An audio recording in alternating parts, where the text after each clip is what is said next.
The brave little squirrel. In a lush forest, all the animals lived in harmony. There was a wise old owl, a speedy rabbit, a gentle deer, and a tiny squirrel named Pip. Pip was the smallest of all the animals, but he had the biggest heart. One day, a fierce storm swept through the forest.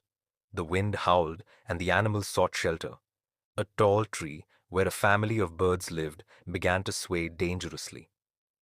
The mother bird chirped in fear for her babies, unable to fly in the storm. Without hesitation, Pip dashed up the tree. Despite his small size, he was fast and brave. He carefully carried each baby bird to safety, one by one, until the nest was empty. The storm passed, and the forest was calm again. All the animals gathered around Pip, cheering for his bravery. The mother bird chirped her thanks, and from that day on, Pip was known as the bravest animal in the forest, proving that even the smallest can make the biggest difference. And so, the forest thrived in peace, with Pip as a hero everyone admired.